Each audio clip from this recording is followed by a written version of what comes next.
lives of the most eminent painters, sculptors, and architects. Life of Michelangelo Buonarroti, Part 3. It would take too long to describe all the beautiful fantasies in the different actions in the part where there is all the genealogy of the fathers, beginning with the sons of Noah, to demonstrate the genealogy of Jesus Christ, in which figures is a variety of things that it is not possible to enumerate, such as draperies, expressions of heads, and an infinite number of novel and extraordinary fancies, all most beautifully considered. Nothing there but is carried into execution with genius. All the figures there are masterly and most beautifully foreshortened, and everything that you look at is divine and beyond praise.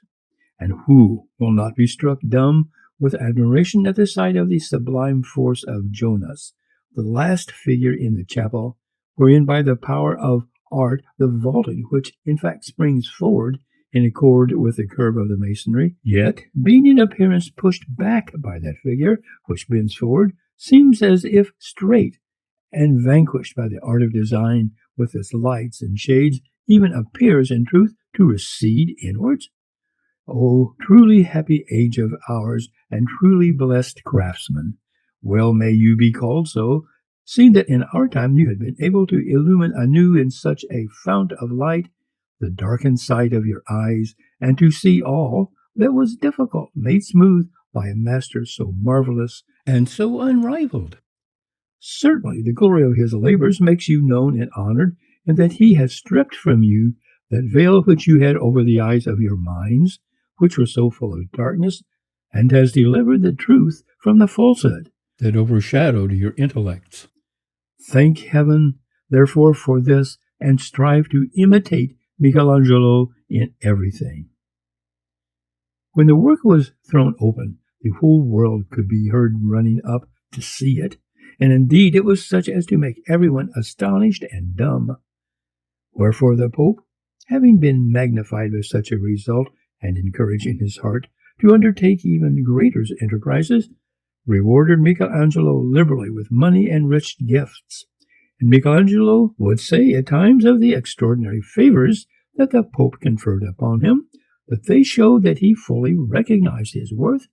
and that, if by way of proving his friendliness he sometimes played him strange tricks, he would heal the wound with signal gifts and favors. As when Michelangelo once, demanding from him leave to go to Florence for the festival of St. John, and asking money for that purpose, the Pope said, "Well, but when will you have the chapel finished?" "As soon as I can, Holy Father." The Pope, who had a staff in his hand, struck Michelangelo, saying, as soon as I can, I will soon make you finish it."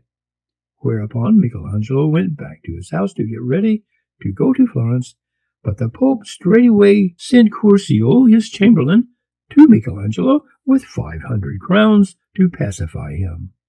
fearing lest he might commit one more of his caprices, and Curzio made excuse for the Pope, saying that such things were favors and marks of affection. And Michelangelo, who knew the Pope's nature and after all loved him, laughed over it all, for he saw that in the end everything turned to his profit and advantage, and that the pontiff would do anything to keep a man such as himself as his friend. When the chapel was finished, before Pope was overtaken by death, His Holiness commanded Cardinal Santiquattro and Cardinal Agnese, his nephew, in the event of his death, that they should cause his tomb to be finished, but on a smaller scale than before. To this work Michelangelo set himself once again, and so made a beginning gladly with the tomb, hoping to carry it once and for all to completion without so many impediments. But he had from it ever afterward vexations, annoyances, and travails, more than from any other work that he did in all his life, and brought it upon him for a long time, in a certain sense, the accusation of being ungrateful to that Pope who had so loved and favored him. Thus, when he had returned to the tomb, and was working on it continually, and also at times preparing designs from which he might be able to execute the facades of the chapel, envious fortune decreed that that memorial, which had been begun with such perfection, should be left unfinished. For at that time there took place the death of Pope Julius, and the work was abandoned on account of the election of Pope Leo X, who, being no less splendid than Julius in mind and spirit, had a desire to leave in his native city, of which he was the first pope, in memory of himself and of a divine craftsman who was his fellow citizen, such marvels as only a mighty prince like himself could undertake. Wherefore he gave orders that the facade of St. Lorenzo, a church built by the Medici family in Florence, should be erected for him, which was the reason that the work of the tomb of Julius was left unfinished. And he demanded advice and designs from Michelangelo, and desired that he should be the head of that work. Michelangelo made all the resistance that he could, pleading that he was pledged in the matter of the tomb to Santi Quattro and Agnese, but the Pope answered him that he was not to think of that, and that he himself had already seen to it, and contrived that Michelangelo should be released by them, promising also that he should be able to work in Florence, as he had already begun to do, at the figures for that tomb. All this was displeasing to the cardinals, and also to Michelangelo, who went off in tears. Many and various were the discussions that arose on this subject, on the ground that such a work as the facade should have been distributed among several persons, and in the matter of the architecture, many craftsmen flocked to Rome to see the Pope, and made designs. Boccaccio d'Agnolo, Antonio da Sangallo, Andrea Sansovino, and Jacopo Sansovino, and the gracious Raffaele da Urbino, who was afterward summoned to Florence for that purpose at the time of the Pope's visit. Thereupon Michelangelo resolved to make a model and not to accept anyone beyond himself as his guide or superior in the architecture of such a work. But this refusal of assistance was the reason that neither he nor any other executed the work, and that those masters returned in despair to their customary pursuits. Michelangelo, going to Carrara, had an order authorizing that 1,000 crowns should be paid to him by Jacopo Salviati. But on his arrival, Jacopo was shut up in his room on business with some citizens, and Michelangelo, refusing to wait for an audience, departed without saying a word, and went straightway to Carrara. Jacopo heard of Michelangelo's arrival, and not finding him in Florence, sent him 1,000 crowns to Carrara. The messenger demanded that Michelangelo should write him a receipt, to which he answered that the money was for the expenses of the Pope, and not for his own interest, and that the messenger might take it back, but that he was not accustomed to write out quittances or receipts for others. Whereupon the other returned in alarm to Jacopo without a receipt. While Michelangelo was at Carrara and was having marble quarried for the tomb of Julius, thinking at length to finish it, no less than for the facade,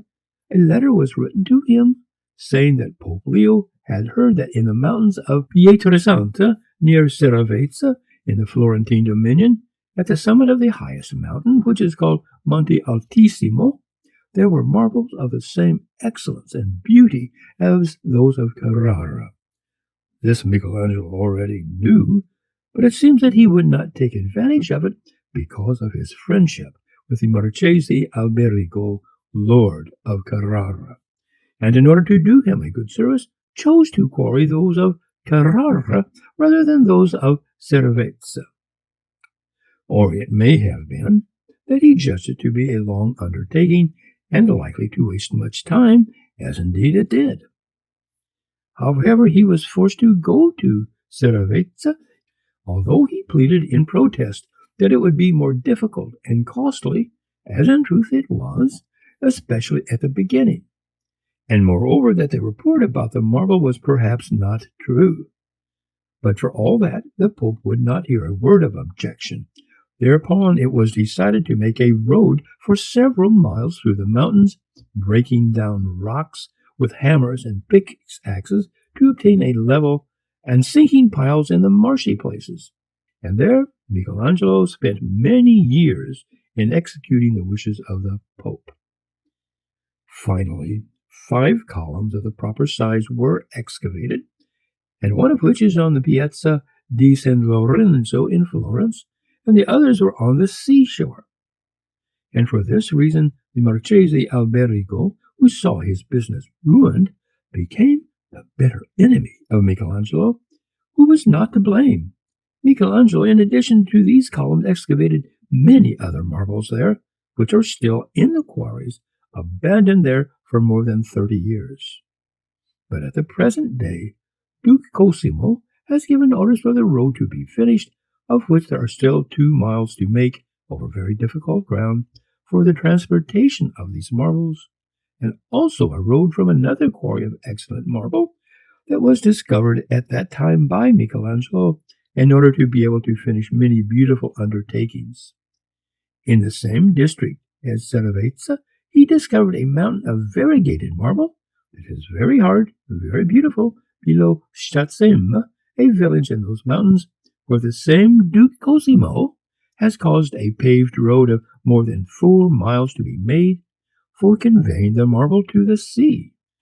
But to return to Michelangelo, having gone back to Florence, he lost much time now in one thing and now in another, and he made at that time for the Palace of the Medici a model for the new-shaped windows of the rooms that are at the corner where Giovanni da Udine adorned the chamber in stucco and painting, which is a much extolled work, and he caused to be made for them by the goldsmith Pilotto, but under his own direction, those jealousies of perforated copper, which are certainly admirable things. Michelangelo consumed many years in quarrying marbles, although it is true that while they were being excavated, he made models of wax and other things for the work. But this undertaking was delayed so long that the money assigned by the Pope for the purpose was spent on the war in Lombardy, and at the death of Leo the work was left unfinished, nothing being accomplished save the laying of a foundation in front to support it, and the transportation of a large column of marble from Carrara to the Piazza di San Lorenzo. The death of Leo completely dismayed the craftsmen and the arts both in Rome and Florence, and while Adrian VI was alive, Michelangelo gave his attention in Florence to the tomb of Julius. But after the death of Adrian, Clement VII was elected, who was no less desirous than Leo and his other predecessors to leave his fame established by the arts of architecture, sculpture, and painting. At this time, which was the year 1525, Giorgio Vasari was taken as a little boy to Florence by the Cardinal of Cortona and placed with Michelangelo to learn art. But Michelangelo was then summoned to Rome by Pope Clement VII, who had made a beginning with the library of San Lorenzo and also the new sacristy, in which he proposed to place the marble tombs that he was having made for his forefathers. And he resolved that Vasari should go work with Andrea del Sarto until he should himself be free again, and went in person to Andrea's workshop to present him. Michelangelo departed for Rome in haste, harassed once again by Francesco Maria, Duke of Urbino, the nephew of Pope Julius, who complained of him, saying that he had received 16,000 crowns for the above-named tomb, yet was living a life of luxury in Florence, and he threatened in his anger that if Michelangelo did not give his attention to the work, that he would make him rue it. Having arrived in Rome, Pope Clement, who wished to make use of him, advised him to draw up his accounts with the agents of the Duke, believing that after all he had done he must be their creditor rather than their debtor. And so matters rested. After discussing many things together, they resolved to finish completely the library and new sacristy of San Lorenzo in Florence. Michelangelo, therefore, departed from Rome and raised the cupola that is now to be seen, causing it to be wrought in various orders of composition. And he had a ball with 72 faces made by the goldsmith Pilotto, which is very beautiful. It happened While Michelangelo was raising the cupola, that he was asked by some friends, "Should you not make your lantern very different from that of Filippo Brunelleschi?" And he answered them, "Different it can be made with ease, but better, no." He made 4 tombs in that sacristy to adorn the walls and to contain the bodies of the fathers of the 2 popes, the elder Lorenzo and his brother Giuliano, and those of Giuliano, the brother of Leo, and of Duke Lorenzo, his nephew. And since he wished to execute the work in imitation of the old sacristy that Filippo Brunelleschi had built, but with another manner of ornamentation, he made it an ornamentation in a composite order, in a more varied and more original manner than any other master at any time, whether ancient or modern, and had been able to achieve, for in the novelty of the beautiful cornices, capitals, bases, doors, tabernacles, and tombs, he departed not a little from the work regulated by measure, order, and rule, which other men did according to a common use, and after Vitruvius and the antiquities, to which he would not conform. That license has done much to give courage to those who have seen his methods to set themselves to imitate him, and new fantasies have since been seen which have more of the grotesque than the reason or rule in their ornamentation. Wherefore the craftsmen owe him an infinite and everlasting obligation, he having broken the bonds and chains, by reason of which they had always followed a beaten path in the execution of their works,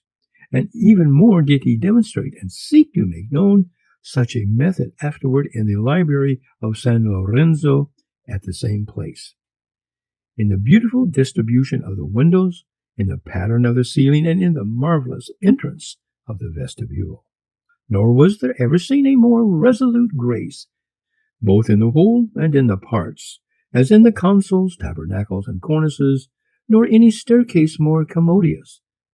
in which last he made such bizarre breaks in the outlines of the steps, and departed so much from the common use of others, that everyone was amazed. At this time he sent his disciple Pietro Urbano of Pistoia to Rome to carry to completion a nude Christ holding a cross, a most admirable figure, which was placed beside the principal chapel of Minerva, at the commission of Messer Antonio Metelli. About the same time there took place the sack of Rome and the expulsion of the Medici from Florence, by reason of which upheaval those who governed the city of Florence resolved to rebuild the fortifications, and therefore made Michelangelo commissary general over all that work, whereupon he made signs and caused fortifications to be built for several parts of the city, and finally encircled the hill of San Miniato with bastions, which he made not with sods of earth and wood and bundles of brushwood, as is generally done, but with a stout base of chestnut, oak, and other good materials interwoven, and in place of sods he took unbaked bricks made with tow and the dung of cattle, squared with very great diligence. And for this reason he was sent by the Signoria of Florence to Ferrara to inspect the fortifications of Duke Alfonso I, and so also his artillery and munitions, where he received the great courtesies from the Lord, who besought him that he should do something for him with his own hand at his leisure. And Michelangelo promised that he would. After his return he was continually engaged in fortifying the city, but although he was thus occupied, nevertheless he kept working at a picture of a Leda for that duke, painted with his own hand in distemper colors, which was a divine thing, as will be related in the proper place. Also continuing the statues for the tombs of San Lorenzo, but in secret. At this time Michelangelo spent some 6 months on the hill of San Miniato in order to press on the fortification of that hill, because if the enemy could become master of it, the city was lost, and so he pursued these undertakings with the utmost diligence. At this same time he continued to work in the above-mentioned sacristy, in which there were 7 statues that were left partly finished and partly not. With these, and with the architectural inventions of the tombs, It must be confessed that he surpassed every man in these three professions, to which testimony is borne by the statues of marble, blocked out and finished by him, which are to be seen in that place. One is Our Lady, who is in a sitting attitude with the right leg crossed over the left, and one knee placed upon the other, and the Child, with the thighs astride the leg that is uppermost, turns in a most beautiful attitude towards his mother, hungry for her milk, and she, while holding him with one hand and supporting herself with the other, bends forward to give it to him. And although the figure is not equal in every part, and it was left rough and showing the marks of the grading, yet with all its imperfections there may be recognized in it the full perfection of the work. Even more did he cause everyone to marvel by the circumstance that in making the tombs of Duke Giuliano and Duke Lorenzo de' Medici, he considered that earth alone was not enough to give them honorable burial in their greatness, and desired that all the faces of the world should be there, and that their sepulchres should be surrounded and covered by 4 statues. Wherefore he gave to one night and day, and to the other dawn and twilight, which statues, most beautifully wrought in form, in attitude, and the mastery treatment of the muscles, would suffice, if that art were lost, to restore her to her pristine luster. There, being among other statues, are the 2 captains armed, one the pensive Duke Lorenzo, the very presentment of wisdom, with the legs so beautiful and so well wrought that there is nothing better to be seen by mortal eye. And the other is Duke Giuliano, so proud of figure, with the head, the throat, the setting of the eyes, the profile of the nose, the opening of the mouth, and the hair, all so divine, to say nothing of the hands, arms, knees, feet, and in short, every other thing that he carved therein, that the eye can never be weary or have its fill of gazing at them. And of a truth, whoever studies the beauty and buskins and the cuirass believes it to be celestial rather than mortal. But what shall I say of the dawn? A nude woman, who is such as to awaken melancholy in the soul and to render impotent the style of sculpture. In her attitude may be seen her effort as she rises, heavy with sleep, and raises herself from her downy bed. And it seems that in awakening she has found the eyes of that great Duke closed in death, so that she is agonized with bitter grief, weeping her own unchangeable beauty in token of her great sorrow. And what can I say of the night, a statue not rare only, but unique? Who is there who has never seen in that art in any age, ancient or modern, statues of such a kind? For in her may be seen not only the stillness of one sleeping, but the grief and melancholy of one who has lost a great honored possession. And we must believe that this is that night of darkness that obscures all those who thought for some time, I will not say to surpass, but equal Michelangelo in sculpture and design. In that statue is infused all the somnolence that is seen in sleeping forms, wherefore many verses in Latin and rhymes in the vulgar tongue were written in her praise by persons of great learning, such as these, of which the author is not known. La notte c'è du verdi in si dolciati, dormire fuda an angelo scolpita, in questo sasso I perché dorma havita. Destalla se non le credi e parlerati. To which Michelangelo, speaking in the person of the night, answered thus: Grato mi è il sonno e più l'esser di sasso, mentre che il danno e la vergogna dura. Non veder, non sentir, me gran ventura, però non mi destar de parla basso. Truly, if the enmity that there was between fortune and genius, between the envy of the one and the excellence of the other, had not prevented such a work from being carried to completion, art was like to prove to nature that she surpassed her by a great measure in every conception. While Michelangelo was laboring with the greatest solicitude and love at these works, There came in 1529 the siege of Florence, which hindered their completion only too effectually, and was the reason that he did little or no more work on them, the citizens having laid upon them the charge of fortifying not only the hill of San Miniato, but also the city, as we have related. And thus, having lent 1,000 crowns to the Republic, and being elected one of the 9, a military council appointed for the war, he turned all his mind and soul to perfecting those fortifications. But in the end, when the enemy had closed around the city, and all hopes of assistance was failing little by little, and the difficulties of maintaining the defense were increasing, and it appeared to Michelangelo that he was in a sorry pass with regard to his personal safety, he determined to leave Florence and make his way to Venice without making himself known to anyone on the road. He set out secretly, therefore, by way of the hill of San Miniato, and without anyone knowing of it, taking with him Antonio Mini, his disciple, and the goldsmith Piloto, his faithful friend. And each of them carried a number of crowns on his person, sewn into his quilted doublet. Having arrived in Ferrara, they rested there, and it happened that on account of the alarm caused by the war and the league of the emperor and of the pope were besieging Florence, Duke Alfonso d'Este was keeping strict watch in Ferrara, and required to be secretly informed by the host who gave lodging to travelers of the names of all those who lodged with them from one day to another. And he caused a list of all foreigners with their nationality to be brought to him every day. It came to pass then that when Michelangelo had dismounted with his companions, intending to stay there without revealing himself,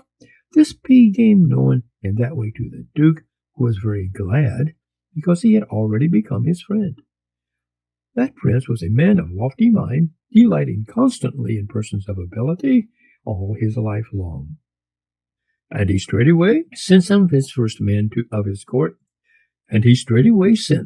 first men of his court with orders to conduct him in the name of his excellency to the palace where the Duke was, to remove thither his horses and all his baggage, and to give him a handsome lodging in that palace.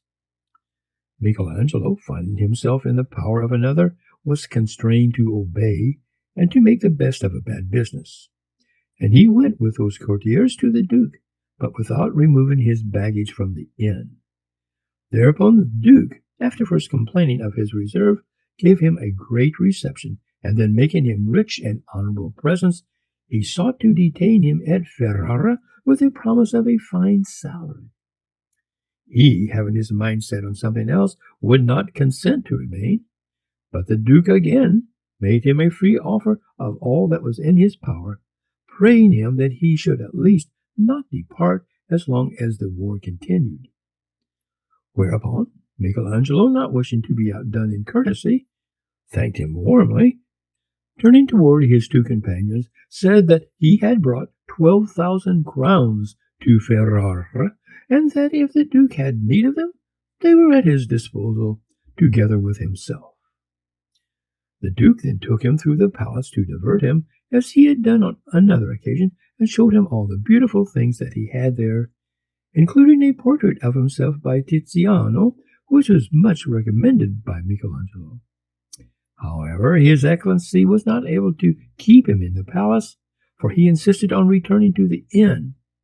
wherefore the host who was lodging him received from the Duke a great abundance of things herewith to do him honor, and also orders that at his departure he should not accept anything for his lodging. From Ferrara he made his way to Venice, where many gentlemen thought to become known to him, but he, who always had a very poor opinion of their knowledge of his profession, departed from the Giudecca, where he had his lodging. There, so it is said, he made for that city at that time, at the request of the Doge Gritti, a design for the bridge of the Rialto, which was very rare in invention and ornamentation. Michelangelo was invited with great insistence to go back to his native country, being urgently requested not to abandon his undertaking there, and receiving a safe conduct. And finally, vanquished by love of her, he returned, but not without danger to his life. At this time he finished the Leda that he was painting, as has been related, at the request of Duke Alfonso, and it was afterwards taken to France by Antonio Mini, his disciple. And at the same time he saved the Campanile of San Miniato, a tower which sorely harassed the enemy's forces with its 2 pieces of artillery, so that their artillerists, having set to work to batter it with heavy cannon, had half ruined it, and were like to destroy it completely, when Michelangelo protected it so well, with bales of wool and stout mattresses suspended by cords, that it is still standing. It is said, also, that at the time of the siege there came to him an opportunity to acquire, according to a desire that he had long had, a block of marble of 9 braccia, which had come from Carrara, and which Pope Clement, after much rivalry and contention between him and Baccio Bandinelli, had given to Boccaccio. But Michelangelo, now that such a matter was in the hands of the Commonwealth, asked for it from the Gonfalonier, who gave it to him, that he might likewise try his hand upon it, although Baccio had already made a model and hacked away much of the stone in blocking it out. Whereupon Michelangelo made a model which was held to be a marvelous and very beautiful thing. But on the return of the Medici, the marble was restored to Baccio. When peace had been made, Baccio Valori, the Pope's commissioner, received orders to have some of the most partisan citizens arrested and imprisoned in the Bargello, and at the same tribunal sought out Michelangelo at his house. But he, fearing that, had fled secretly to the house of one who was much his friend, where he remained hidden many days.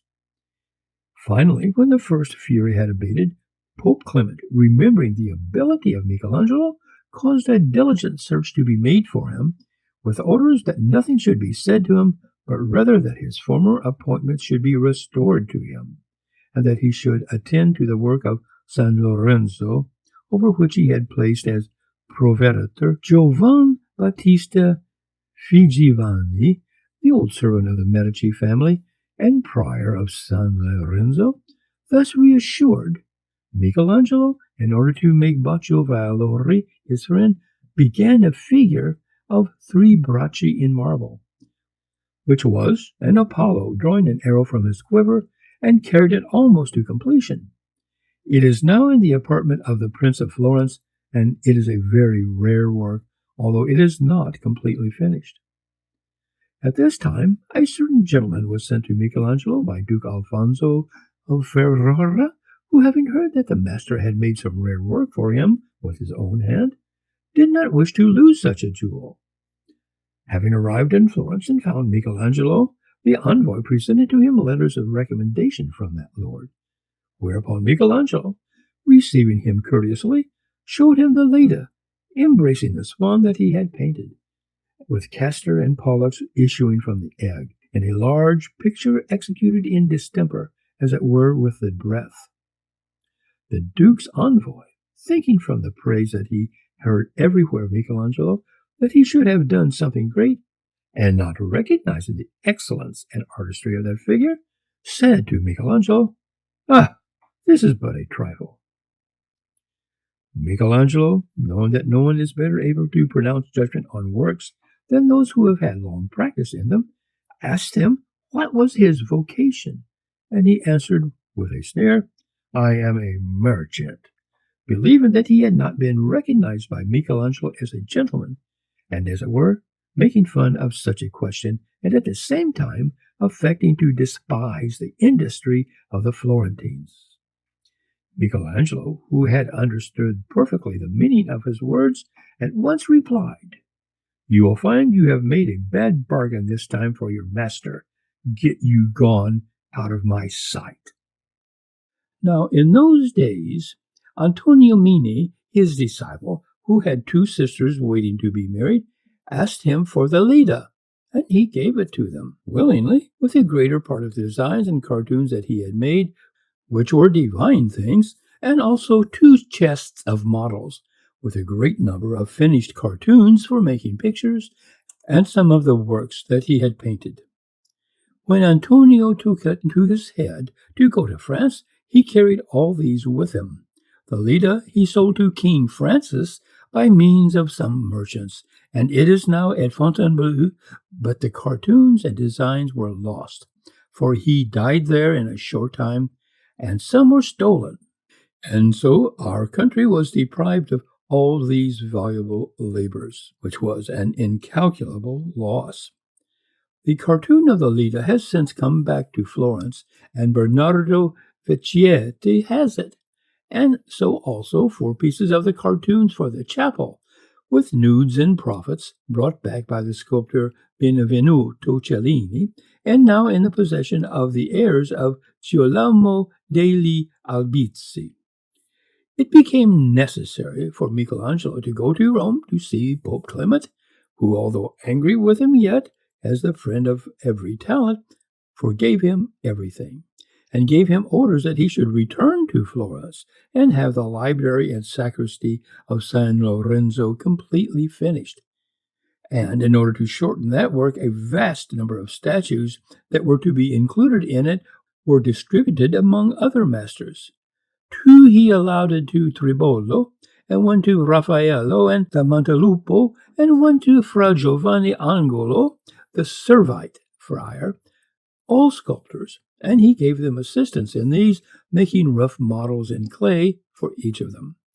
Whereupon they all worked valiantly, and he also caused work to be pursued on the library, and thus the ceiling was finished in carved woodwork, which was executed after his models by the hands of Florentines Carota and Tasso, excellent carvers and also masters of carpentry, and likewise the shelves for the books, which were executed at that time by Battista del Cinque and his friend Ciopino, good masters in that profession. And in order to give the work its final perfection, there was summoned to Florence the divine Giovanni da Udine, who, together with others, his assistants, and also some Florentine masters, decorated the tribune with stucco, and they all sought with great solicitude to give completion to that vast undertaking. Now, just as Michelangelo was about to have the statues carried into execution, at that very time the Pope took it into his head to have him near his person, being desirous to have the walls of the chapel of Sextus painted, where Michelangelo had painted the vaulting for Julius II, his nephew. On the principal wall, where the altar is, Clement wished him to paint the universal judgment, to the end that he might display in that scene all that the art of design could achieve, and opposite to it, on the other wall, over the principal door, he had commanded that he should depict the scene when Lucifer was expelled for his pride from heaven, and all those angels who sinned with him were hurled after him into the center of hell. Of which inventions it was found that Michelangelo, many years before, had made various sketches and designs, one of which was afterwards carried into execution in the Church of the Trinità at Rome by a Sicilian painter, who stayed many months with Michelangelo to serve him and to grind his colors. This work, painted in fresco, is in the chapel of San Gregorio in the cross of the church,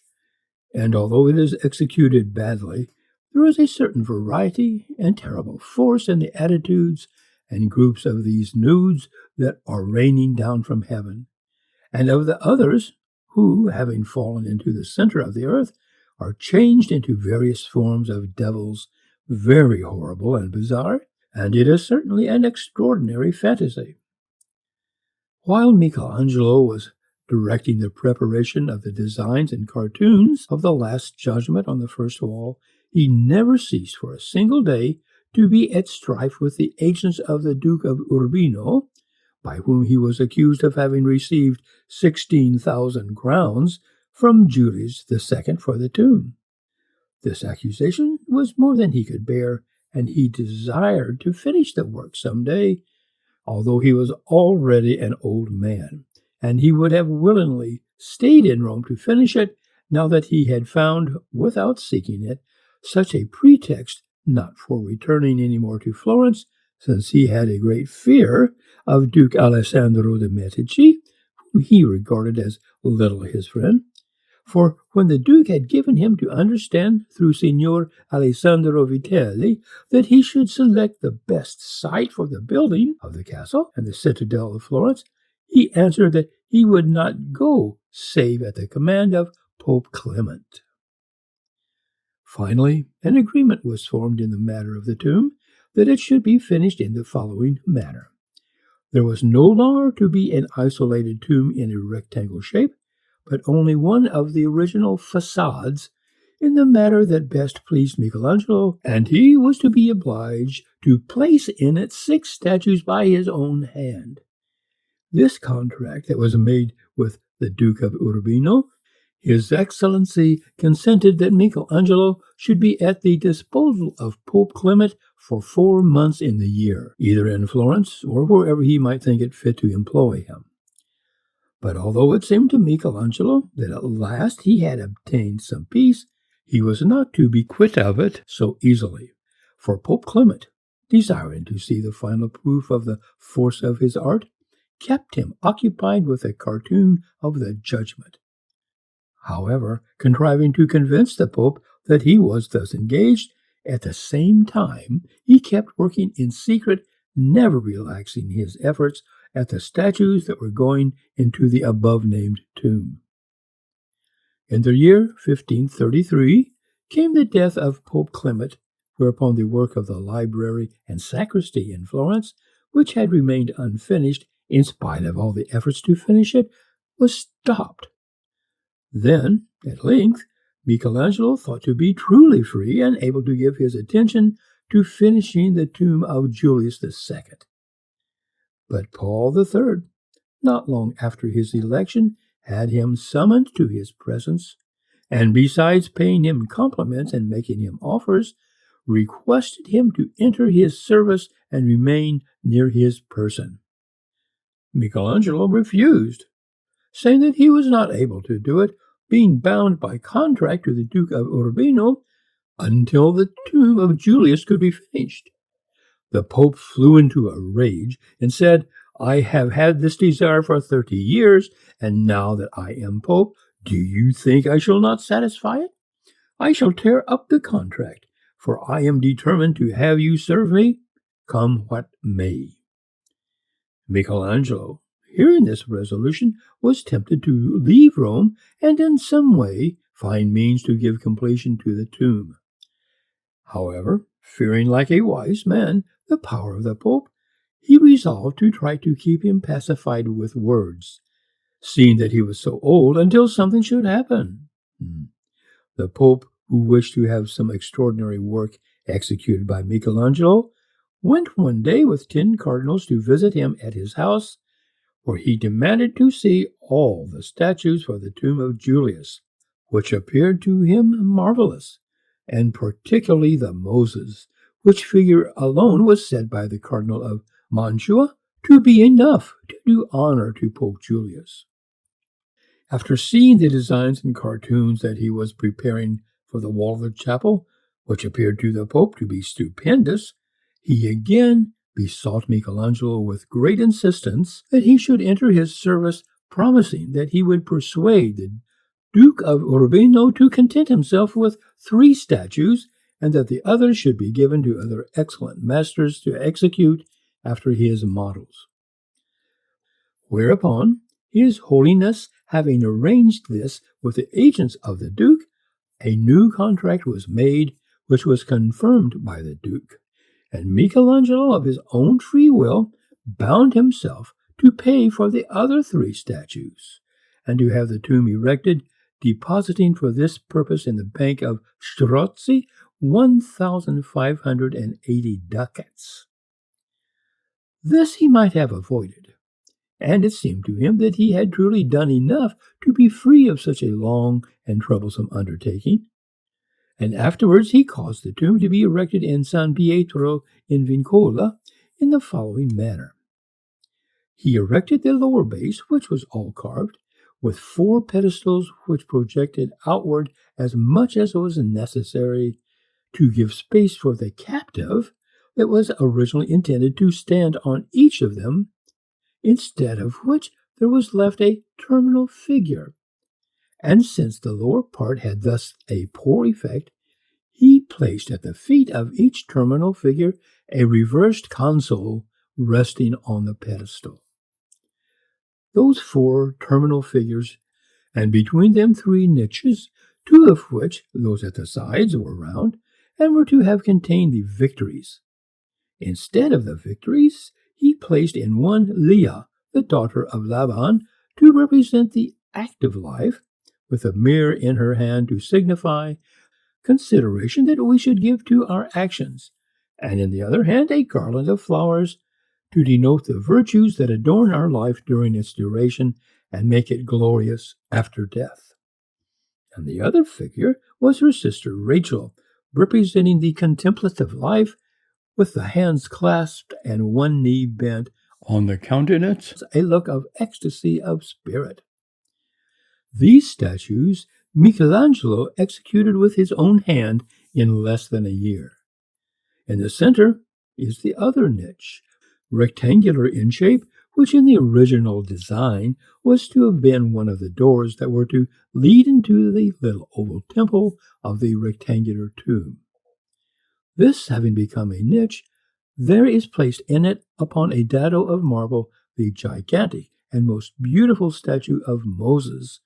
of which we have already said enough. Above the heads of the terminal figures, which form the capitals, are architrave, frieze, and cornice, which project beyond the figures and are carved with rich ornaments, foliage, ovoli, dentils, and other rich members distributed over the whole work. Over that cornice rises another course, smooth and without carvings, but with different terminal figures standing directly above those below, after the manner of pilasters, with a variety of cornice members. And since this course accompanies that below and resembles it in every part, there is in it a space similar to the other, forming a niche like that in which there is now the Moses. And in the niche, resting on projections of the cornice, is a sarcophagus of marble with a recumbent statue of Pope Julius, executed by the sculptor Maso del Bosco, while in that niche also there stands a Madonna who is holding her son in her arms, wrought by the sculptor Cirano del Settignano from a model by Michelangelo, which statues are passing good. In 2 other rectangular niches, above the active and the contemplative life, are 2 larger statues, a prophet and a sibyl seated, which were both executed by Raffaello de Montelupo, as has been related in the life of his father Boccaccio. But little to the satisfaction of Michelangelo. For its crowning completion, this work had a different cornice, which, like those below, projected over the whole work, and above the terminal figures as a finish were candelabra of marble, with the arms of Pope Julius in the center. Above the prophets and the sibyl, in the recess of each niche, he made a window for the convenience of the friars who officiate in that church, the choir having been made behind, which windows serve to send their voices into the church when they say the divine office, and permit the celebration to be seen. Truly, this whole work has turned out very well, but not by a great measure as it had been planned in the original design. Michelangelo resolved, since he could not do otherwise, to serve Pope Paul, who allowed him to continue the work as ordered by Clement, without changing anything in the inventions and the general conception that had been laid before him, thus showing respect for the genius of that great man, for whom he felt such reverence and love that he sought to do nothing but what pleased him, of which a proof was soon seen. His Holiness desired to place his own arms beneath the Jonas in the chapel, where those of Pope Julius had previously been put. But Michelangelo, being asked to do this, and not wishing to do a wrong to Julius and Clement, would not place them there, saying that they would not look well. And the Pope, in order not to displease him, was content to have it so, having recognized very well the excellence of such a man, and how he always followed what was just and honorable without any adulation or respect of persons, a thing that the great were wont to experience very seldom. Michelangelo, then, caused a projection of well-baked and well-chosen bricks to be carefully built on the wall of the above-named chapel, a thing which was not there before, and contrived that it should overhang half a braccio from above, so that neither dust nor any other dirt might be able to settle upon it. But I will not go into the particulars of the invention and composition of this scene, because so many copies of it, both large and small, have been printed, that it does not seem necessary to lose time in describing it. It is enough for us to perceive that the intention of this extraordinary man has been put to refuse to paint anything but the human body in its best proportioned and most perfect forms, and in the greatest variety of attitudes. And not this only, but likewise the play of passions and the contentments of the soul, being satisfied with justifying himself in that field in which he was superior to all his fellow craftsmen, and to lay open the way of the grand manner in the painting of the nudes, with his great knowledge of the difficulties of design. And finally, he opened out the way to facility in this art in its principal province, which is the human body. And attending to this single object, he left on one side of the charms of coloring and the caprices and new fantasies of certain minute and delicate refinements which many other painters, perhaps not without some show of reason, have not entirely neglected. For some, not so well grounded in design, have sought with a variety of tints and shades of coloring, with various new and bizarre inventions, and in short, with the other method, to win themselves a place among the first masters. But Michelangelo, standing always firmly rooted in his profound knowledge of art, has shown to those who know enough how they should attain to perfection. But to return to the story, Michelangelo had already carried to completion more than 3/4 of the work when Pope Paul went to see it, and Messer Biagio da Cesena, the master of ceremonies, a person of great propriety, who was in the chapel with the Pope, being asked what he thought of it, said that it was a very disgraceful thing to have made in so honorable a place all those nude figures, showing their nakedness so shamelessly, and that it was not a work for the chapel of a pope, but for a bagno or tavern. Michelangelo was displeased at this, and wishing to revenge himself as soon as Biagio had departed, he portrayed him from life, without having him before his eyes at all, in the figure of Minos, with a great serpent twisted around the legs, among a heap of devils in hell. Nor was Messer Biagio's pleading with the Pope and with Michelangelo to have it removed of any avail, for it was left there in memory of the occasion, and it is still to be seen at the present day. It happened at this time that Michelangelo fell no small distance from the staging of this work and hurt his leg. And in his pain and anger he would not be treated by anyone. Now there was living at the same time the Florentine Maestro Baccio Rontini, his friend, an ingenious physician who had a great affection for his genius, and he, taking compassion on him, went one day to knock at his door. Receiving no answer either from the neighbors or from him,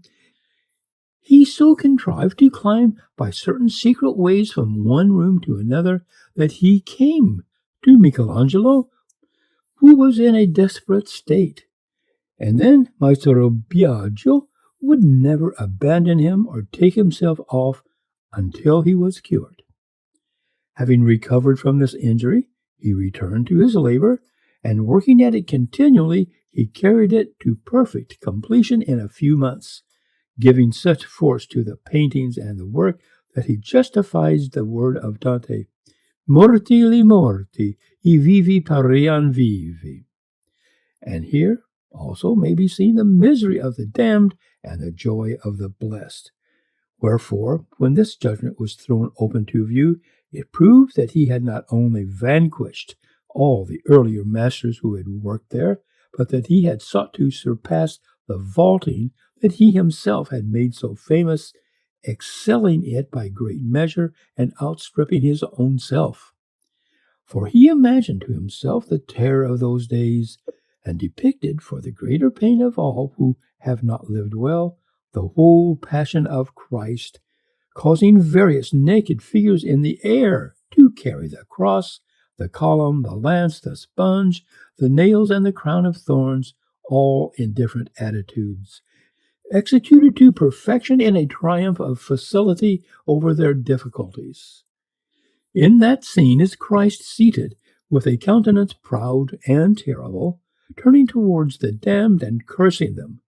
not without a great fear of Our Lady, who, in hearing and beholding the vast havoc, throws her mantle close around her.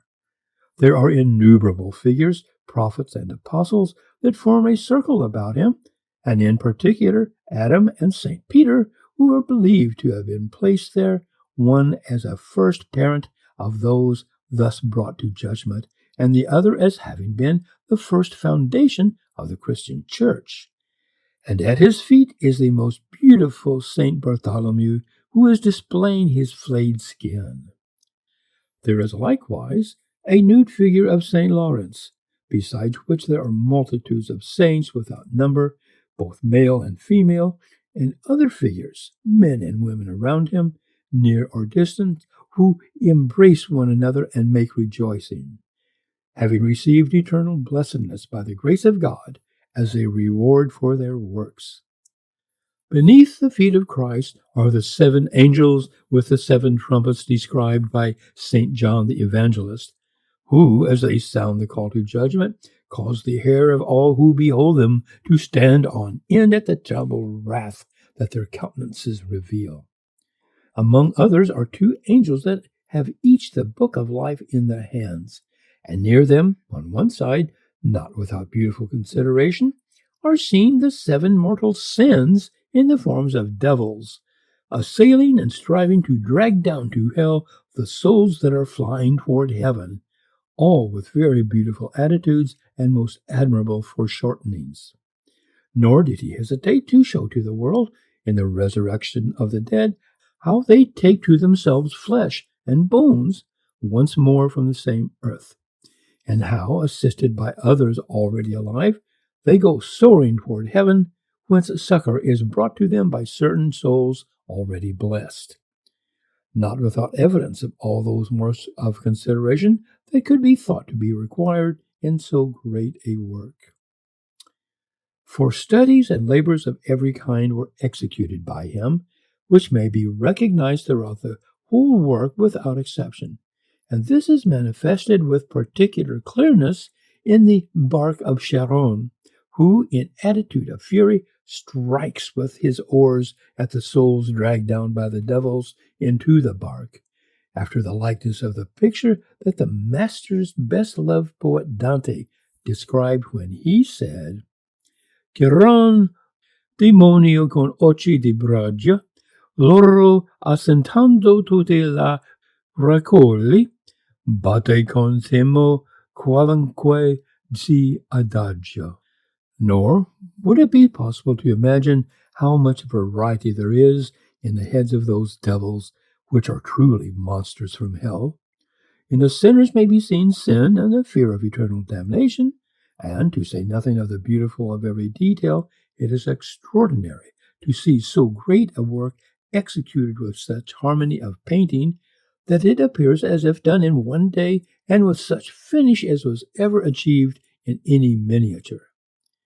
And, of a truth, the terrible force and grandeur of the work, with the multitude of figures, are such that it is not possible to describe it, for it is filled with all the passions known to human creatures, and all expressed in the most marvelous manner. For the proud, the envious, the avaricious, the wanton, and all the other such like sinners can be distinguished with ease by any man of fine perception, because in figuring them, Michelangelo observed every rule of nature in the expressions, in the attitudes, and in every other natural circumstance. A thing which, although great and marvelous, was not impossible to such a man, for the reason that he was always observant and shrewd, and had seen men in plenty, and acquired by commerce with the world that knowledge that philosophers gain from cogitation and from writings.